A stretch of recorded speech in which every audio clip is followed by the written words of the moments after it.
The modern supermarket aisle is a library of lies. The consumer walks down the bread aisle, surrounded by plastic bags containing soft, uniform, pre-sliced sponges. The packaging screams, "Heart healthy." The labels boast 100% whole grain. The text promises, "Fortified with iron and zinc." The consumer believes that buying the brown bread instead of the white bread is a virtuous act of health. The consumer eats the sandwich. 30 minutes later, the stomach distends. A heavy fog settles over the brain. The energy crashes. The body feels starved despite being full. This is the great paradox of the modern diet. We are the most overfed and undernourished civilization in human history. The doctors tell the patient to eat more whole grains for minerals. The patient obeys. The blood tests come back. Anemia, magnesium deficiency, zinc deficiency. The doctors are baffled. The doctors prescribe supplements. The cycle continues. The reality is that the healthy whole wheat bread sold in the modern era is not a source of nutrition. The modern whole wheat bread is a chemical vault, locking away the very minerals the human body desperately needs. The industry calls this progress. The biochemist calls this starvation. Contrast this modern biological failure with the reality of the medieval peasant. The medieval peasant lived a life of brutal physical exertion. The medieval peasant did not have access to multivitamin supplements. The medieval peasant did not have access to fortified energy bars. The medieval peasant subsisted, often for months at a time, almost entirely on coarse, dark, heavy bread. By modern nutritional standards, the peasant should have been anemic, brittle-boned, and collapsing from mineral deficiencies. Yet, the forensic analysis of medieval skeletal remains often tells a different story. The bones are dense. The teeth, while worn down by grit, are often free of the decay associated with malnutrition. The peasant possessed a raw physical vitality that the modern office worker cannot comprehend. How is this possible? How did a diet based on poverty food sustain the backbone of civilization, while the modern diet based on science leaves the population weak and inflamed? The answer lies in a single, invisible, chemical compound. A compound that nature designed as a defense mechanism for the grain, but which the modern industrial food complex treats as irrelevant. The compound is phytic acid. And the difference between the medieval loaf and the modern loaf is not the ingredients. The difference is the destruction of this compound. The medieval baker did not know about phytic acid. The medieval baker did not know about molecules, or chelation, or mineral absorption rates. But the medieval baker possessed a technology that the modern factory has abandoned. The medieval baker possessed the technology of time. The modern industrial bakery operates on the principle of speed. Time is money. Profit margins depend on how quickly a raw sack of flour can be converted into a plastic-wrapped product. The industrial process utilizes genetically selected yeast strains, Saccharomyces cerevisiae, designed to inflate dough like a balloon in under 90 minutes. This is a chemical explosion, not a biological transformation. The result of this speed is catastrophic for human digestion. The wheat grain is a seed. The seed does not want to be eaten. The seed wants to survive the winter and grow into a new plant. To protect the precious mineral reserves, the phosphorus, the iron, the zinc inside the kernel, the wheat plant locks these minerals away using phytic acid. Phytic acid is the padlock. When the consumer eats modern, quick-rise whole wheat bread, the phytic acid remains intact. The phytic acid enters the human gut. The phytic acid is an aggressive chelator. The molecule binds to the iron, zinc, calcium, and magnesium floating in the digestive tract. The phytic acid creates an insoluble salt called a phytate. The human body cannot absorb phytates. The minerals pass straight through the system and are excreted. The tragedy is absolute. The consumer eats the whole wheat bread for iron.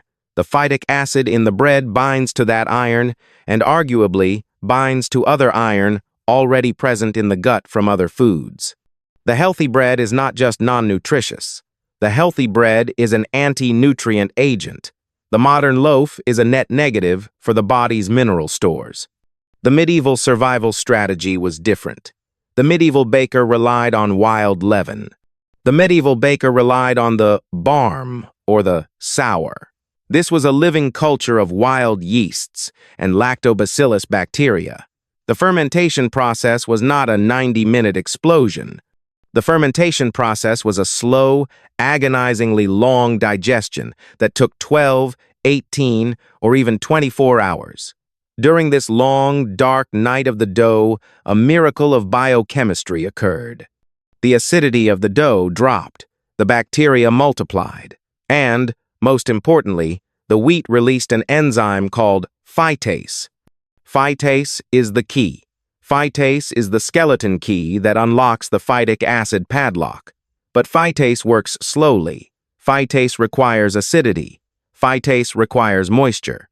By the time the medieval loaf went into the wood-fired oven, the phytase had dismantled the phytic acid. The minerals were released. The iron became bioavailable. The zinc became absorbable. The bread became food.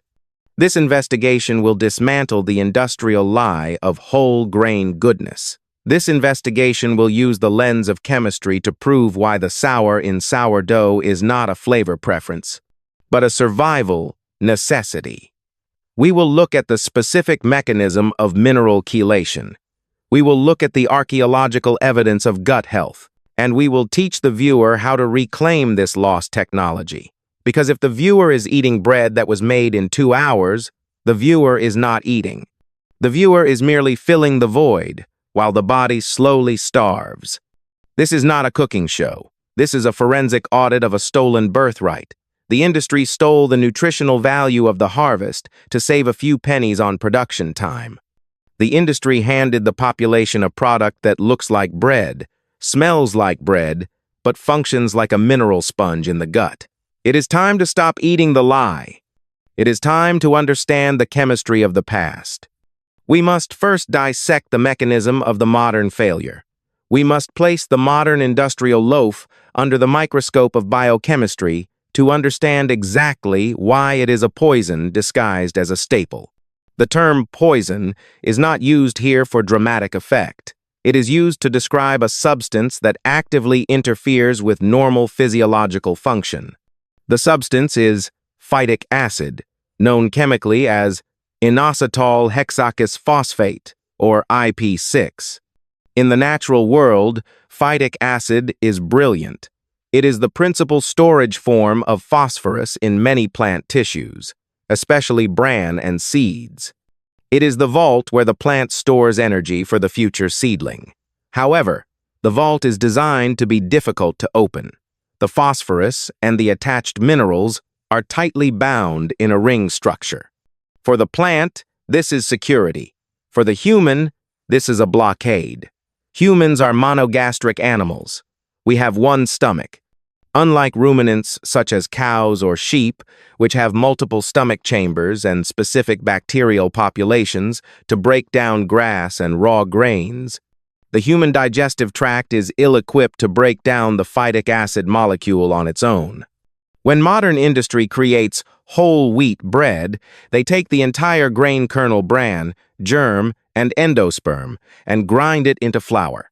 This sounds noble. It sounds complete. But the bran is where the phytic acid is concentrated. In white flour, the bran is removed, so the phytic acid content is lower, but so are the minerals. In whole wheat flour, the minerals are present, but the phytic acid is present in massive quantities. It is a cruel irony. The more wholesome the bread looks, the more dangerous the trap becomes if the grain is not properly processed. The mechanism of theft is called chelation. Imagine the phytic acid molecule as a magnet with 6 claws. As it travels through the small intestine, these claws are electrically charged. They are looking for positively charged ions. Iron is positively charged. Zinc is positively charged. Calcium is positively charged. Magnesium is positively charged. When the phytic acid encounters these mineral ions, the claws snap shut. The bond is instantaneous and strong. The mineral is now trapped inside the phytic acid structure. It has formed an insoluble precipitate called a phytate. The intestinal wall, the villi that are responsible for absorbing nutrients into the bloodstream, cannot recognize or absorb this phytate complex. It is too large. It is chemically inert to the human gut. So, the complex continues its journey through the colon and is excreted in the feces. The iron that was listed on the nutritional label of the bread package never entered the blood. The zinc that was supposed to boost the immune system was flushed away. But the theft goes deeper. The phytic acid does not just bind the minerals in the bread itself. If the consumer eats a steak rich in heme iron alongside a slice of rapid rise whole wheat bread, the phytic acid from the bread can bind to the iron from the meat. The bread actively reduces the nutritional value of the entire meal. This is the definition of an anti-nutrient. The modern industrial bakery is an accomplice to this theft. The primary goal of the industrial bakery is throughput. The speed of the line determines the profit of the quarter. To achieve this speed, the industry uses commercial yeast, Saccharomyces cerevisiae. This yeast is a marvel of genetic selection. It is a sprinter. It eats sugar and burps carbon dioxide gas at a furious rate. It can inflate a dough ball to triple its size in 60 minutes. But it is chemically shallow. It produces gas, but it does not produce the complex enzyme profile needed to dismantle the grain's defenses. The phytic acid remains untouched. The bread is baked. The trap is set. The consumer buys the trap. Now, let us transport the investigation back 800 years. Let us enter the laboratory of the medieval peasant. The floor is dirt. The walls are wattle and daub. The air smells of wood smoke and old fermentation. There is no stainless steel. There is no packet of instant yeast. There is only a wooden trough, the kneading trough, which is never fully washed, only scraped. In the corners and cracks of this wooden trough lives the technology of survival. The medieval baker relied on a starter, a piece of dough saved from the previous day's baking. This starter was not a pure strain of yeast. It was a chaotic, beautiful battlefield of microbiology. It contained wild yeasts from the air, yes, but it was dominated by lactic acid bacteria, lab, specifically strains like Lactobacillus sanfrancisensis, Lactobacillus plantarum, and Lactobacillus brevis. The interaction between these bacteria and the grain is where the magic happens. The medieval process was slow. The dough was mixed and left to sit. It sat for 12 hours. Often it sat for 24 hours. In winter, it might sit for 2 days.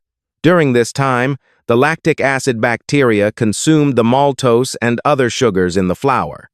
As a byproduct of their digestion, they excreted organic acids, lactic acid and acetic acid. This acidification of the dough is the first critical step. The pH of the dough drops from a neutral 6 down to a sour 3.8 or 3.5. This acidic environment is hostile to pathogens. Mold cannot grow, bad bacteria die, but it is the trigger for the grain itself. The wheat grain contains an enzyme called phytase. Nature put the enzyme there so the seed could germinate. When the seed senses moisture and acidity, it thinks, it is time to grow. The phytase enzyme wakes up. Once activated, the phytase enzyme begins to attack the phytic acid molecule. It systematically cuts the phosphate groups off the inositol ring. It unlocks the claws. One by one, the minerals are released. The iron is freed. The zinc is freed. The magnesium is liberated.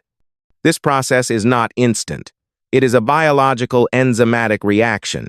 It requires the variable of time. The modern bakery does not give the enzyme enough time to wake up, let alone finish the job.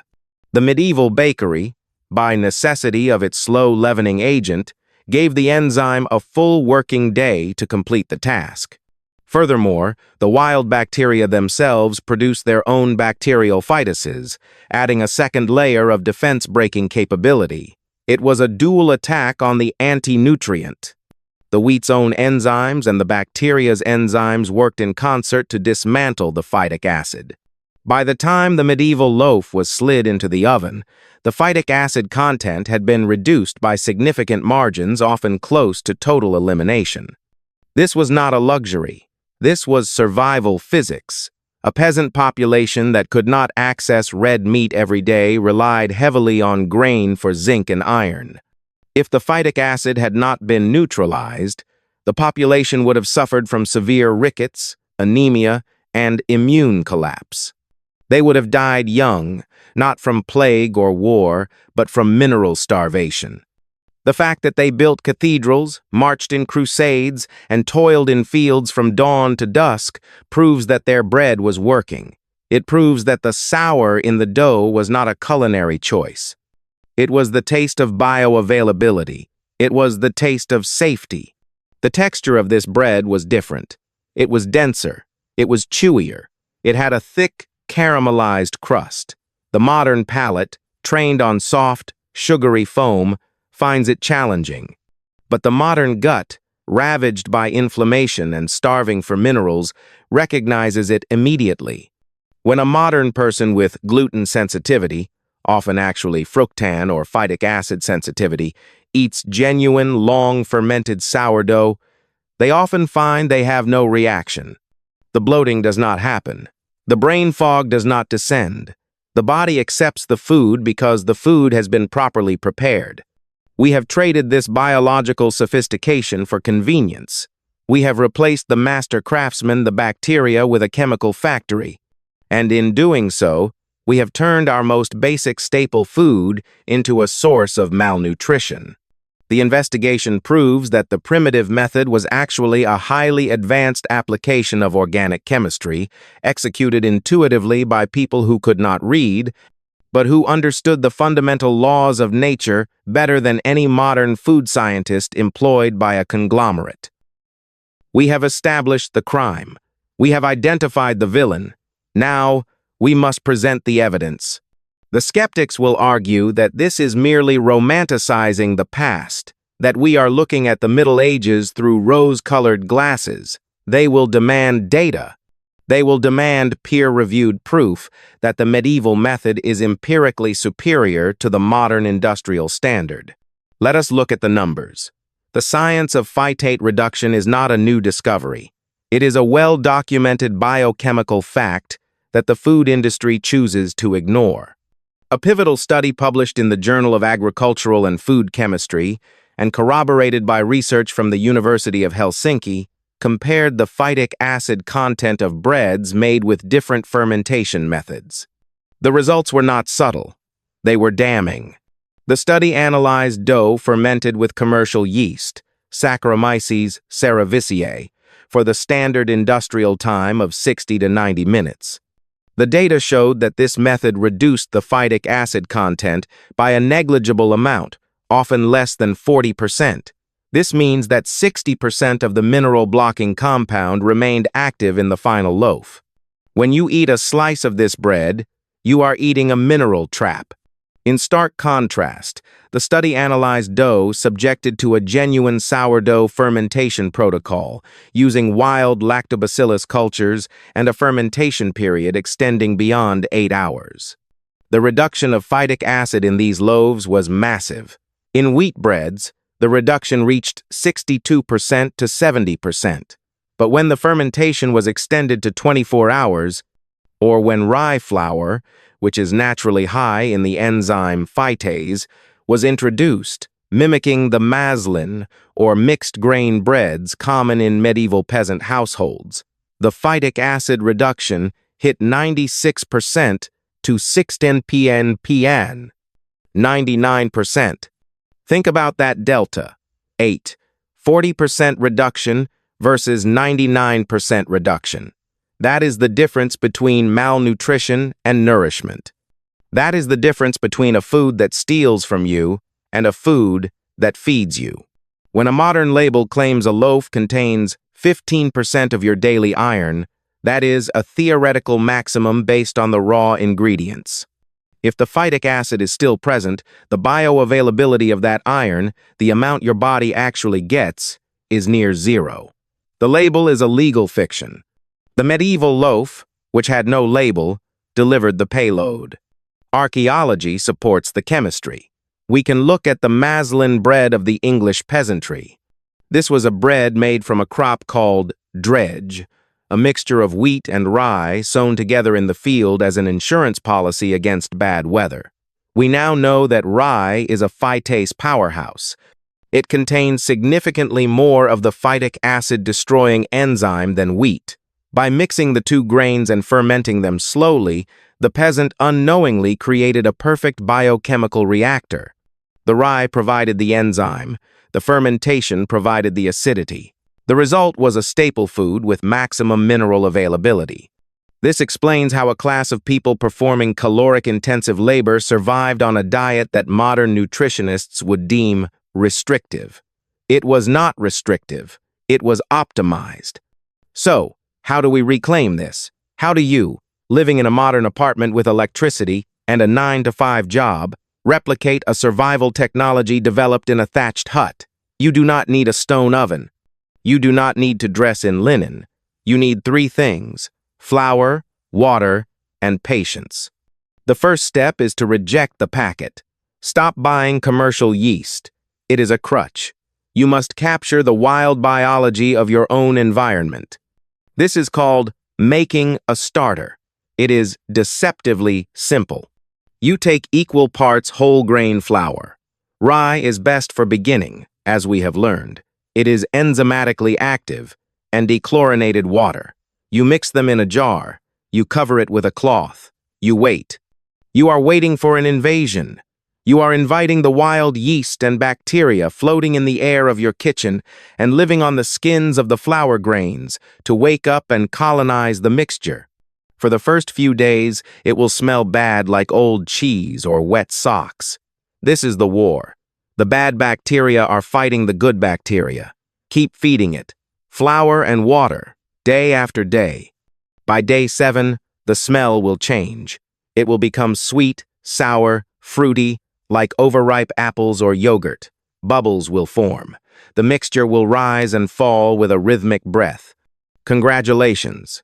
You have tamed a wild culture. You have re-established the symbiosis. Now, the baking. The mistake modern home bakers make is rushing. They try to fit the baking into a Saturday afternoon. Do not do this. You must use the weapon of time. Mix your flour, water, salt, and a scoop of your active starter. Mix it until it is a shaggy mass. Then, let it sit. Do not knead it to death. Let the biology work. Here is the modern hack that aligns with the medieval result: the cold retard. The medieval baker relied on the cool, ambient temperature of a stone cottage in autumn. You have a refrigerator. After your dough has risen for a few hours at room temperature, put it in the fridge. Leave it there. Leave it for tonight. Leave it for tomorrow while you go to work. Leave it for 24 hours. Inside the cold dark of the refrigerator, the yeast slows down. It stops producing gas. But the lactobacillus, the bacteria keep working. They keep producing lactic acid. They keep lowering the pH. The enzymes keep chopping up the phytic acid. The cold retard allows you to extend the fermentation to 36 or 48 hours without the dough turning into a puddle of goo. When you finally take it out and bake it, you are baking a product that has been chemically purified of anti-nutrients. Let us do the math of independence. A bag of high-quality organic flour costs perhaps $8. From that bag, you can make 10 loaves of bread. That is 80 cents a loaf. A loaf of artisan sourdough at a hipster bakery costs $10. A loaf of fake sourdough, standard yeast bread with vinegar, added for flavor, a common supermarket scam, costs $5. By making your own, you are saving 90% of the cost. But the real value is not the money. The real value is the medical bill you do not pay. The real value is the iron supplement you do not need to take. When you pull that dark, crusty, heavy loaf from your oven, you are not just cooking. You are performing an act of rebellion. You are opting out of the industrial food chain, that prioritizes shelf life over human life. You are holding a piece of technology that is older than the printing press, older than the steam engine, and more vital than the smartphone in your pocket. You have turned a pile of indigestible grass seeds into the staff of life. The modern ego looks at the past with a sneer. We look at the thatched cottages, the muddy roads, and the hand-woven tunics, and we see poverty. We see a lack of development. We congratulate ourselves on our supermarkets, our plastic-wrapped sanitation, and our global supply chains. But this investigation into the chemistry of a simple loaf of bread exposes a different truth. The people of the Middle Ages were not primitive. They were masters of applied biology. They were not stumbling in the dark. They were walking in a rhythm with the natural laws that we have arrogantly chosen to ignore.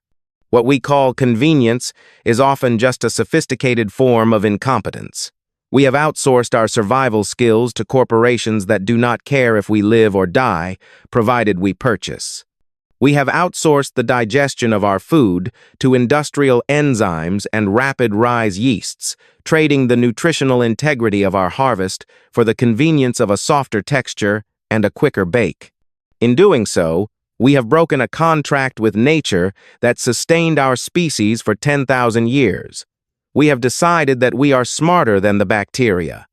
The medical data regarding our collective health, the autoimmune diseases, the mineral deficiencies, the chronic inflammation, suggests that we are wrong. The medieval peasant did not understand the molecular weight of phytic acid, but they possessed a form of knowledge that is deeper than data. They possessed wisdom. Wisdom is the accumulation of what works. Wisdom is the result of centuries of trial and error, passed down from mother to daughter, from master to apprentice. When a medieval baker refused to bake green dough or insisted on the sour smell, they were practicing a high-level safety protocol. They were operating a biotechnology lab in their kitchen. They understood that food is not just fuel, it is a relationship. We must redefine our understanding of technology. We think technology is microchips, screens, and electricity. But a sourdough starter is technology. It is wetware. It is a biological machine designed to process raw inputs into usable energy. And unlike a smartphone, which becomes obsolete in 3 years and toxic in a landfill, the sourdough culture is a technology that is anti-fragile. It gets stronger with time. It is self-replicating. It is eternal, as long as it is fed. The medievals invested in technologies that lasted. We invest in technologies that decay. This is the crossroads where you now stand. You can continue to be a consumer. The consumer is a passive entity. The consumer opens the mouth and swallows whatever the industry places there. The consumer trusts the label. The consumer is weak, dependent, and ultimately malnourished. Or you can choose to become a craftsman. The craftsman is an active agent. The craftsman questions the method. The craftsman understands that if something is done quickly, it is likely done poorly. To bake your own bread using the old ways is not a hobby. It is a declaration of independence. It is a rejection of the speed above all culture that is exhausting our minds and bodies. When you mix that flour and water, you are slowing down time. You are stepping out of the frantic digital stream and into the slow, deep current of human history. You will find that the bread tastes different. It tastes of the grain, of the earth, of the wild air in your home. But more importantly, you will feel the difference. You will feel the satisfaction of eating something that you transformed with your own hands, aided by the billions of microbial allies you have cultivated. You will realize that the poverty of the past contained a richness of life that we have paved over. Do not let the knowledge die with this video. Do not let this just be content that you consume and forget. Go to your kitchen, find the flour, find the water, capture the wild yeast. Rebuild the reactor. The industry wants you to buy their dead bread. The medieval way is to build a living culture. The choice is between a comfortable starvation and a challenging vitality. Choose the life.